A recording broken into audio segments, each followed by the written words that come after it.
সংসার মানে হচ্ছে একটি যাত্রা, আর এই যাত্রা পথে সঙ্গী হচ্ছে আমাদের সহধর্মী, অর্ধাঙ্গ অর্ধাঙ্গী। এভাবেই কিন্তু একটা পথ আমাদের পাড়ি দিতে হয়। হ্যালো, আসসালামু আলাইকুম। কেমন আছেন সবাই? আশা করি সবাই অনেক অনেক ভালো আছেন। আমরা আলহামদুলিল্লাহ অনেক ভালো আছি। আরেকটি নতুন ডেইলি লাইফ ব্লগে সবাইকে স্বাগত জানাচ্ছি। যারা ভিডিওটি দেখতে শুরু করেছেন, প্লিজ একটি লাইক দিয়ে ভিডিওটি না টেনে পুরো ভিডিও জুড়ে আমাদের সাথেই থাকবেন। এই তো অফিস থেকে এসেছি, বাসায় আসতে আসতে একটু দেরি হয়ে যায়।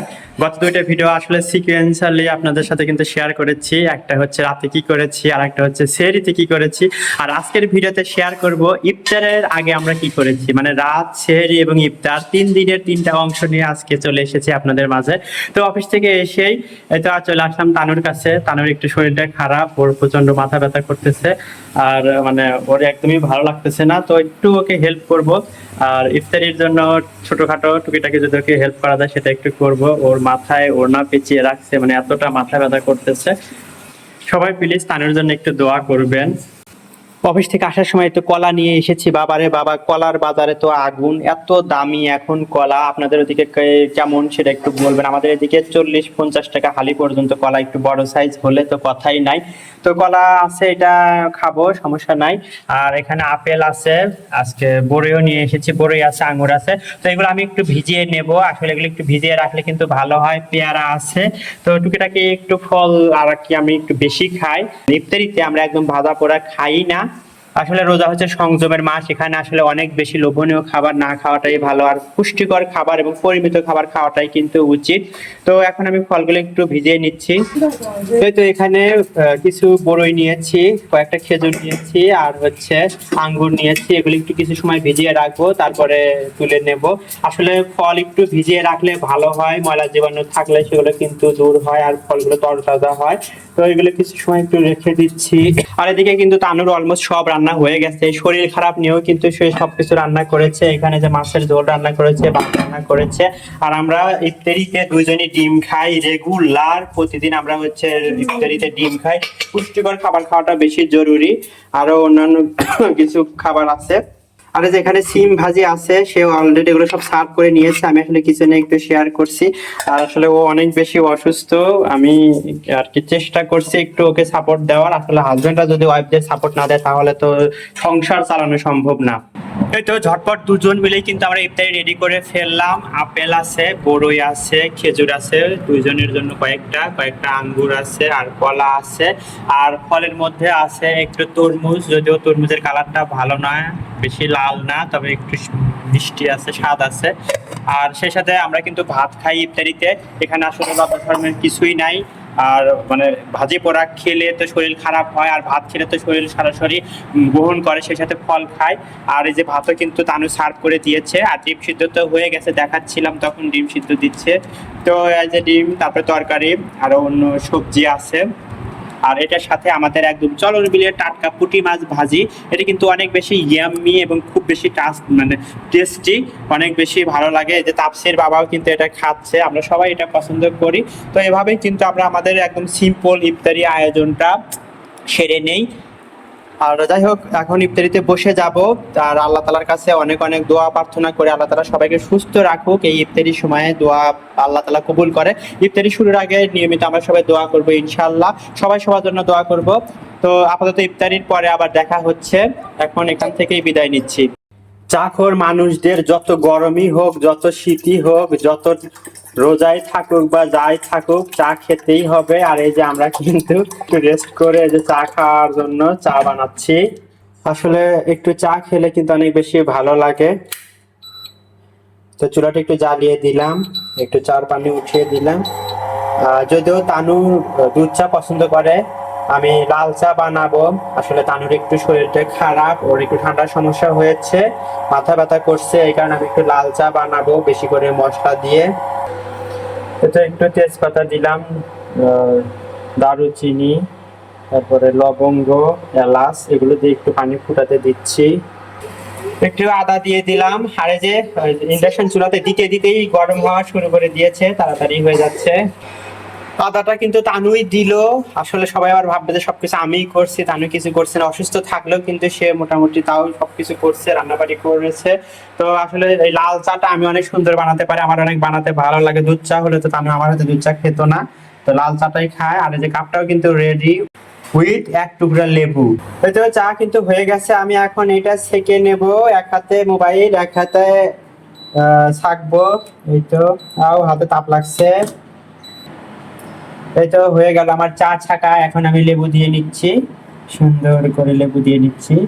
লাল চার মজা কিন্তু লেবুতেই, লেবু দিলে চার কালারটা যেরকম সুন্দর আসে সেরকম কিন্তু অনেক বেশি টেস্টি লাগে।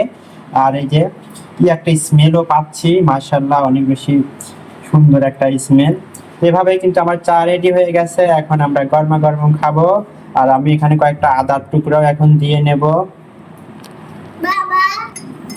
তো আমি এখানে কয়েকটা আদার টুকরাও দিয়ে নিয়েছি, ঠান্ডায় আদা ভালো লাগবে খেলে। তো রেডি, এখন আমরা গরমা গরম চা খাবো দুজন মিলে। এই তো চা রেডি। একটু পড়ে যাচ্ছিল, আমি তো ভয় পেয়ে গেছিলাম যে ধাক্কা লাগলে তো পড়ে যাবে। এক হাতে চা ধরেছি আর এক হাতে মোবাইল ধরেছি, কি একটা অবস্থা। এই তো চলে এসেছে চা।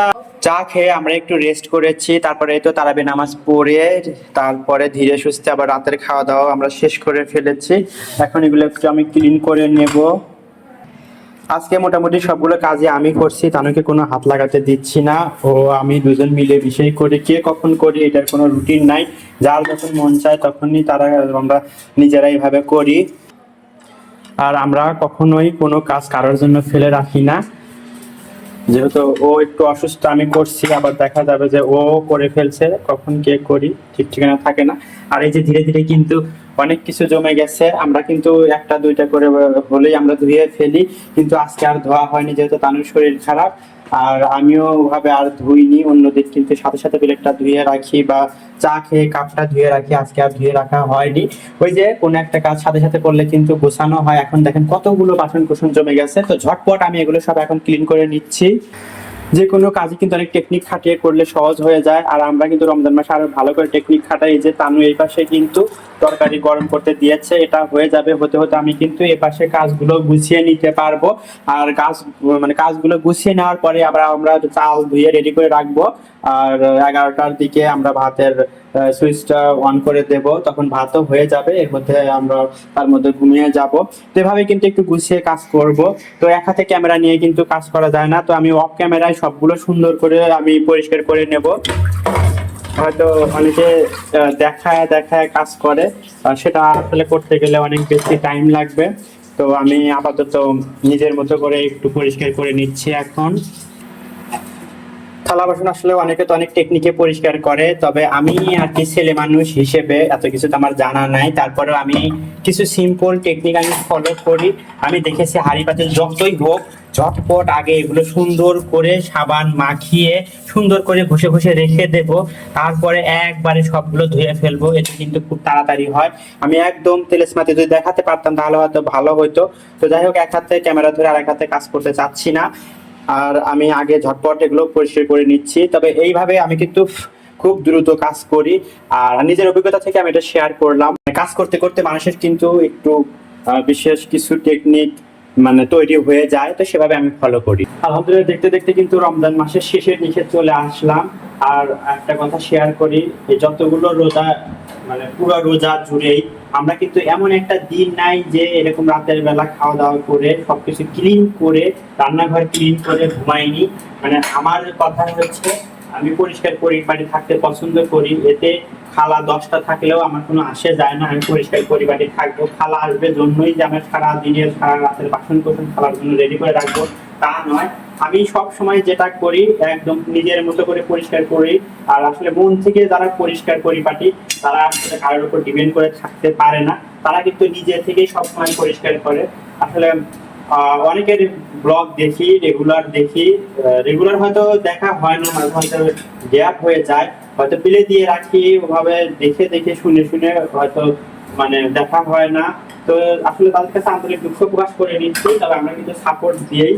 তো যাই হোক, সবাই অনেক সুন্দর করে পরিপাটি করে কাজ করে, সংসারের কাজগুলো আসলে এভাবেই করা উচিত। আর আমরা অনেকেই নিজের মতো করে কাজ করি, একজনের কাজ দেখে আরেকজন কাজ কিন্তু শেখার একটা সুযোগ আছে। এখানে অনেক কিছুই আছে যেটা আমার অজানা, অনেক কিছুই আছে যেটা অন্যরা আমার মাধ্যমে হয়তো শিখে কিনা জানি না, তবে আমি অনেকের কাছ থেকে অনেক কিছু শিখতে পেরেছি। এটা কিন্তু আমার কাছে অনেক বেশি প্লাস পয়েন্ট। আর ভালো লাগে একজনের স্টাইল, একজনের লাইফ, তার মানে লাইফস্টাইল, এগুলো দেখে কিন্তু আসলে ভালো লাগে। আর এই ভালো লাগাগুলো কিন্তু অন্যরকম পর্যায়ে চলে গেছে। আর এখান থেকেই কিন্তু আমাদের বেশ কিছু ভালোবাসার মানুষ তৈরি হয়েছে, যেমনটা আমাদের হয়েছে। আবার আমরাও অনেকের ভালোবাসার মানুষ হয়েছি, সেটা বোঝা যায়, এগুলো আসলে বলার দরকার হয় না। ভালোবাসা কিন্তু মানুষ বুঝতে পারে কে কতটা ভালোবাসে কাকে। তো এই ভালোবাসাগুলো নিয়েই কিন্তু আমাদের এভাবে জীবনযাত্রা চলে যাচ্ছে সময়। আর আলহামদুলিল্লাহ ভালোই আছি, ভালোই লাগে সবকিছু। আসলে বলেছিলাম যে এগুলো সব আমি অফ ক্যামেরাতে করবো, কিন্তু দেখলাম আসলে আপনাদের সাথে গল্প করার সুযোগই হয় না। আর একটু চেষ্টা করলাম গল্প করতে। এই আমাদের গত ভিডিওতে অনেক সুন্দর সুন্দর কমেন্ট পেয়েছি, মানে গত অনেকগুলো ভিডিওতেই আমরা সুন্দর সুন্দর কমেন্ট পেয়েছি। কমেন্টগুলো আমরা স্ক্রিনশট দিয়ে রাখি, হয়তো পড়া হয় না কিন্তু গ্যালারিতে রয়ে যায়। সুযোগ পেলেই কিন্তু আমরা সেগুলো নিজেদের অজান্তেই বারবার দেখি, পড়ি, ভালো লাগে। প্রত্যেকটা আপু ভাইয়াদের প্রত্যেকটা কমেন্ট অনেক বেশি ভালো লাগে। কিছু কিছু প্রিয় আপু আছে, তাদের মানে রেগুলার কমেন্ট গুলো আমাদের মানে অনেক বেশি ভালো লাগায়। তাদের এই ভালোবাসাগুলো আসলে আমাদের কাছে অনেক বেশি পাওয়া। এটা আপনাদের সাথে কিন্তু গল্প করতে করতে আমার সবগুলো বাসন কোসন অলমোস্ট মানে মাজা শেষ হয়ে গেছে। এখন এগুলো আমি ঝটপট ধুয়ে নেব, একদম তেলেস মাটি। যদিও গল্প করছি আর মারছি, একটু সময় বেশি লেগেছে, তবে আমি কিন্তু এখন ঝটপট এগুলো করার চেষ্টা করি। এতে কিন্তু মানে সময় কম লাগে এবং কাজগুলো অনায়াসে হয়ে যায়, কষ্ট কম হয়। বেশি সময় এভাবে দাঁড়িয়ে দাঁড়িয়ে কিন্তু মানে মাঝামাঝি করে ক্লিন করতে গেলে আমি নিজে পুরুষ মানুষ হিসেবে আমার কোমর ব্যথা হয়ে যায়, হাত পা লেগে। তো এরকমটা কিন্তু হয়, এই কারণে কিন্তু আমি দ্রুত টেকনিক খাটিয়ে এই কাজগুলো করি। প্রতিটা ভিডিওতেই ইচ্ছে করে আপুদের সুন্দর সুন্দর কমেন্ট পড়ি, কিন্তু আসলে সরাসরি ভয়েস ওভার করার কারণে পড়ার সুযোগ পাই না। তবে আজকে একটা কমেন্ট পড়ছি, সুদূর আমেরিকা থেকে সম্ভবত একজন কমেন্ট করেছেন, এক ভাইয়া। ওনার কমেন্টটা আসলে উনি ওনার ভাষায় কমেন্ট করেছেন, তো সেটা আমি ট্রান্সলেট করে করেছি আর আমার কাছে অনেক বেশি ভালো লেগেছে, তো সেটাই আপনাদের সাথে শেয়ার করছি। থুং হোয়াং চ্যানেল থেকে, ওনার নাম সম্ভবত থুং হোয়াং, উনি নিজেই একটা সুন্দর কমেন্ট করেছেন। তো কমেন্টটা হচ্ছে, আমি আমার খাবারের সবকিছু গুছিয়ে রাখার জন্য দ্রুত কৌশল ব্যবহার করি। থুং হোয়াংকে তোমার অসাধারণ ভিডিওটি দেখানোর জন্য অনেক ধন্যবাদ। ভিডিওর কন্টেন্টটি অসাধারণ, খুবই আকর্ষণীয়, একেবারে অসাধারণ। আমি সত্যি এটি পছন্দ করেছি। আমার সমর্থন প্রকাশ করার জন্য তোমার ভিডিওটি তাৎক্ষণিকভাবে পছন্দ করেছি। শীঘ্রই আবার দেখা হবে। আসলে উনি হয়তো ওনার ভাষায় আরো সুন্দর করে কমেন্টটি করেছেন, কিন্তু গুগল ট্রান্সলেট হয়তো এটা একটু ভিন্নভাবে আমার কাছে উপস্থাপন করেছে। যাই হোক, তারপরে এত সুন্দর করে কমেন্ট করার জন্য অসংখ্য ধন্যবাদ জানাচ্ছি। উনি এই ভিডিওটা দেখবেন কিনা বা দেখলেও আমি যে কমেন্ট করেছি সেটা বুঝবেন কিনা জানি না, তবে অসংখ্য অসংখ্য ধন্যবাদ জানাচ্ছি ভাইয়া আপনাকে। গত ভিডিওতে আরেকটা আপু সুন্দর করে কমেন্ট করেছে। আপুটা রেগুলারই আমাদের ভিডিওতে অনেক সুন্দর সুন্দর কমেন্ট করে। আপুর চ্যানেলের নাম হচ্ছে তামান্না ডেইলি ব্লগ। আপু লিখেছে, আলহামদুলিল্লাহ ভালো আছি, খুব বেশি ভালো লাগে আপনাদের ভিডিওগুলো আমার কাছে, তাই তো নতুন নতুন ভিডিও দেখার আশায় থাকি সবসময়। অসাধারণ লাগলো। আপু অসংখ্য অসংখ্য ধন্যবাদ আপনাকে এত সুন্দর করে আমাদের পাশে থাকার জন্য আর আমাদেরকে সাপোর্ট করার জন্য আর সুন্দর সুন্দর কমেন্ট করার জন্য। আপু আপনি অনেক বেশি ভালো থাকবেন। আর যারা যারা আপুর চ্যানেলটা ভিজিট করেননি, প্লিজ আপুর চ্যানেলটাকে ভিজিট করে আসবেন। আপু কিন্তু অনেক সুন্দর সুন্দর ভিডিও মেক করে। মাকসুদাস কিচেন উইথ ব্লগ চ্যানেল থেকে মাকসুদ আপু লিখেছেন, আসসালামু আলাইকুম ভাইয়া। ওয়ালাইকুম আসসালাম। আপনার ফুল গাছগুলো আমার ভীষণ ভালো লাগে, আর ভালো লাগে আপনার গোছানো কথাগুলো, তার সাথে আপনার বাচ্চা আরো বেশি কিউট। মাশাআল্লাহ, দোয়া করে আপনার বেবির জন্য। আপু আপনাকে অসংখ্য অসংখ্য ধন্যবাদ, আর সবাইকে অনেক অনেক ধন্যবাদ জানাচ্ছি যারা এইভাবে ভালোবেসে আমাদের পাশে থাকেন। তো এইভাবে আমার সবকিছু পরিষ্কার করা হয়ে গেল, একদম খুব ঝটপট করে ফেললাম। তরকারি কিন্তু হয়ে গেছে, আমি খেয়াল করিনি। তানু এসে দেখে যে তরকারি কিন্তু অনেকটা ঝোল শুকিয়ে গেছে, তো এসে বন্ধ করে দিয়ে গেল। এখনো কিন্তু জ্বলছে আলো, আমি সুইচটা বন্ধ করে দিচ্ছি। আর বাকি কাজগুলো একটু করে নিচ্ছি। আগে হচ্ছে রাইস কুকারে চাল ধুয়ে তুলে দেবো, তারপরে এগুলো সব ক্লিন করবো, যেহেতু চাল ধুতে গেলে আবার পানি ছিটে পড়বে। আগে এটা ধুয়ে দেবো, তারপরে ওগুলো ক্লিন করবো। চাল ধুয়ে আমি চাল ধোয়া পানিগুলো রেখে দেব। কয়েকটা দিন হয়ে গেছে গাছে চাল ধোয়া পানি দেওয়া হয়নি, এটি কিন্তু গাছের জন্য অনেক বেশি উপকারী। তো পানিগুলো আমি এখনই দেবো, যদিও দিনের বেলা দেওয়ার সুযোগ নাই, যেহেতু দিনের বেলা তার ওইভাবে চাল ধোয়া হয় না। তাই এই রাতের বেলা সেহরিতে তুলে দেওয়া চাল ধোয়া পানি আমি গাছে দেবো। আসলে আমাদের ভালো লাগার বিষয়গুলো নিয়ে যদি আমরা একটু থাকি, সময় কাটাই, তাহলে কিন্তু মনটা ভালো থাকে। তো আমার এই গার্ডেনিংটা অনেক ভালো লাগার একটা বিষয়, বই পড়াও ভালো লাগার বিষয়, মুভি দেখা আমার অনেক ভালো লাগার একটা বিষয়। কিন্তু সেই বই পড়া এবং মুভি দেখার মতো টাইমটা এখন আর ম্যানেজ করতে পারি না। এই কারণে কিন্তু এই কাজগুলো আর করা হয়ে ওঠে না। তবে যে কাজটা আমার হাতের কাছে সেটা হচ্ছে গাছগুলোকে একটু যত্ন করা, এটা কিন্তু আমি করতে পারি। আবার গান শোনার আমার অনেক ভালো লাগার একটা বিষয়, আমি গানও শুনি রেগুলার। এটা চলতে ফিরতে এটা করাই যায়। তো যেগুলো যেগুলো আমাদের ভালো লাগার সেই বিষয়গুলোকে কিন্তু অবশ্যই আমাদের প্রায়োরিটি দেওয়া উচিত। আর নিজেকে ভালো রাখাটা আমাদের সবার আগে দরকার। জাস্ট চালটা ধুয়ে এখানে তুলে দেবো, একটু পরে পানি দিয়ে তুলে দেবো। অনেকটা সময় লাগে যে কাজ করি তা কিন্তু না, ঝটপট করে একটু সুন্দর করে আর কি করি, মানে সিম্পলের মধ্যে সুন্দর হয়ে যায়, এত বেশি কিছু করতে হয় না। তো জাস্ট বেসিনের এইগুলো, সিঙ্কের এই সাইডটা, এগুলো আমি একটা কাপড় দিয়ে এভাবে পরিষ্কার করে নেই, মুছে নিলেই কিন্তু ময়লা এবং খাবার টাবার গুলো যেগুলো উচ্ছিষ্টাংশ সেগুলো কিন্তু এখানে চলে আসে। তারপর এটা ফেলে দিলেই কিন্তু মোটামুটি পরিষ্কার হয়ে যায়। এইভাবে একটু সুন্দর করে ধুয়ে পরিষ্কার করে নেই। আর যাদের এই ছাকনাটা আছে এটা কিন্তু অনেক উপকারী, পরিষ্কার করতে অনেক বেশি হেল্প করে। এভাবেই কিন্তু ঝটপট পরিষ্কার করে নেই আমি, এত বেশি কষ্ট করতে হয় না। হয়ে গেল আমার পরিষ্কার। চাল ধোয়া পানিগুলো আমি একটু অল্প অল্প করে গাছে দিয়ে দেবো। আর যে রাতে কেন কোনো কিছু করতে চাই না, যে পণ্ডিত সে ঘুমায় না, আমরা যতক্ষণ না ঘুমাবো সে ঘুমাবো না, এই জন্য কোনো কাজ ঠিক মতো করতেই পারি না। তো এই যে যাই হোক, অল্প করে করে একটু আমি সবগুলো গাছে দিয়ে দেব। মাশাআল্লাহ, গাছগুলো কিন্তু অনেক বেশি সুন্দর হয়েছে। একটু গাছের কিন্তু যত্ন করতে হয়, গাছের একটু বিশেষ বিশেষ যত্ন করলে কিন্তু গাছ অনেক বেশি ভালো হয়। তো আমি সবগুলো গাছে একটু করে দিয়ে নিচ্ছি। আরে তো রাইস কুকারটা অন করে দিয়েছে, তানু কিন্তু আমার পিছ ঘুরতেছে। অসুস্থ ছিলাম, তাই আমার জামাই আমাকে এত সুন্দর করে হেল্প করলো যে আমি একদম মুগ্ধ হয়ে গেছি। আমি রান্নাঘরে এসে তারপর বলছি যে জান, তোমাকে এত কিছু করতে হবে না, কিন্তু মানে সে মানে করবে, আমার কষ্ট হবে জন্য সে এত কষ্ট করছে। যাই হোক, আমাদের জন্য সবাই দোয়া করবেন, আল্লাহ যেন আমাদেরকে ভালো রাখে, কারো বদ নজর যেন আমাদেরকে স্পর্শ করতে না পারে। সবাই আমাদের জন্য একটু কাইন্ডলি মাশাআল্লাহ বলে দিবে। তো আজকের ভিডিও থেকে এখানে বিদায় নেব। তো সবাই ভালো থাকবেন, সুস্থ থাকবেন। থ্যাঙ্কস ফর ওয়াচিং এন্ড আসসালামু আলাইকুম। আর হ্যাঁ, অবশ্যই কিন্তু লাইক দিয়ে ফুল ওয়াচ করবেন। ধন্যবাদ।